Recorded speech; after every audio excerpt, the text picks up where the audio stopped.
శ్రీ శంకర భగవత్పాదుల వారిచే ప్రసాదించబడిన అద్భుత వేదాంత గ్రంథం భజగోవిందం. ఈరోజు మనము ఈ భజగోవిందంలో 2వ శ్లోకాన్ని నేర్చుకుందాం. మూఢజహీహి ధనాగమతృష్ణాం కురు సద్బుద్ధిం మనసి వితృష్ణాం ఎల్లబసే నిజ కర్మోపాతం విత్తం తేన వినోదయ చిత్తం భజ గోవిందం భజ గోవిందం గోవిందం భజ మూఢమతే.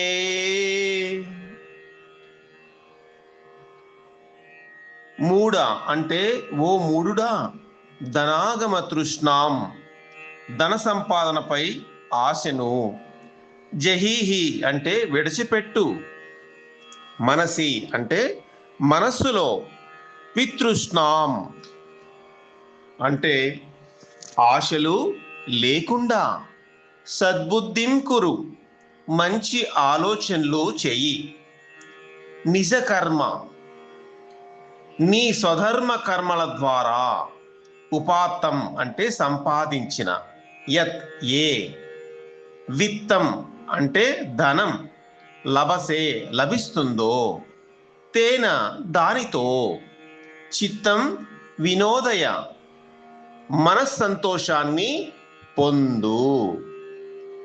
భావం: ఓ మూర్ఖుడా, ధన సంపాదన మీద ఆశలు విడిచిపెట్టు, మనస్సులో ఆశలు పెట్టుకోకుండా మంచి ఆలోచనలు కలిగి ఉండు.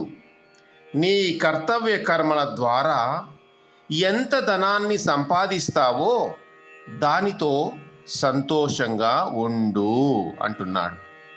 అయితే నిజంగా ఈ ధనంతో, వస్తువులతో శాశ్వతమైన ఆనందాన్ని పొందగలుగుతున్నామా?